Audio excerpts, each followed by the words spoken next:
Diyos marahay na aga, bali pumunta nga pala kami nito sa bundok ng mga pinsan ko at pamangkin ko. Nanguha nga pala kasi kami nito ng pili. Bali pa uwi na nga pala kami nito, hindi ko na nga kasi nakuha na ng video yung kanina nung nanguha kami ng pili, gawa nga ng lakas-lakas ng ulan. Kaya naman kung mapapansin nyo talaga ay talagang basang-basa kami dyan lahat kasi nga naman talagang lakas talaga ng ulan kanina. Kaya hindi ko talaga nagawang magkuha na ng video, gawa nga na hindi naman talaga waterproof yung mga dari namin.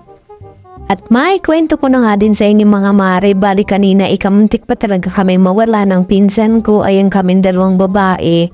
Kasi nga naman iniwanan kami nito mga lalaki na mga kasama namin. Hindi ko na kasi matandaan talaga kasi sobrang tagal na nga nung last ako makapunta dito. Basta parang pagkakatanda ko nag-aaral pa ako nung nakakapunta ako dito nung nagkukopra kami nila mama. Dito nga pala ako lumaki mga mare kasi simula nung bata ako mga mare na pwede na talaga ako makatulong sa magulang. Talaga naman.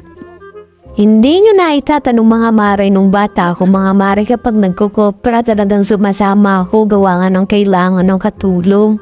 Nagsisiksik nga pala ako din sa mga damuhan at namumulot ako ng mga nyug na sinusungkit ng tatay ko. Hindi nga pa na madali yun mga mare kasi nga kahit sa ang sulok talaga tumatalsik yung mga nyug. Kailangan nga kasi naming ipunin yun sa isang lugar para mahakot din ng isang kapatid ko. Hindi nga talaga madali ang buhay namin noon mga mare kahit naman ngayon pero kahit papaano ngayon nakakaluwag-luwag naman kahit konti. Ayun na kasi ang naging susi para magsumikap ako na magtrabaho. Hindi man ganun kaginhawa pero hindi na kagaya dati. Pag napupunta nga pala ako sa lugar na ito, nami-miss ko talaga yung lolo ko. Gawa nga ng napakasipag talaga ng mga mare kahit na nga minsan pinipigilan na yun magpunta mag-isa dito sa bundok. Gawa nga ng mahina na din at may sakit na din yun. Pero hindi nga talaga yun nagpapapigil minsan natatakasan nga sila mama. Maiba nga tayo mga mare, aba naman itong mga kasama ko sobrang nag-i-enjoy talaga sa pagbubuko. Minsan nga lang talaga kasi kami makauwi ng probinsya kaya naman talagang nilulubos-lubos namin. Gawa nga ng nakakamiss mga ganitong moment, diba mga mare? Kayo ba ganito din kapag nauwi ng probinsya? Kasi nga naman mare kapag nasa syudad ka nakatira puro talaga bili.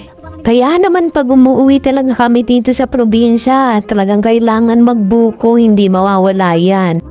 Dito din nga pala kami nagpupunta nung pinsan ko na babae, nangunguha kami ng dati ng singkamas kasi nga madaming digaw na singkamas dito noon, tapos madami din mga guyabano.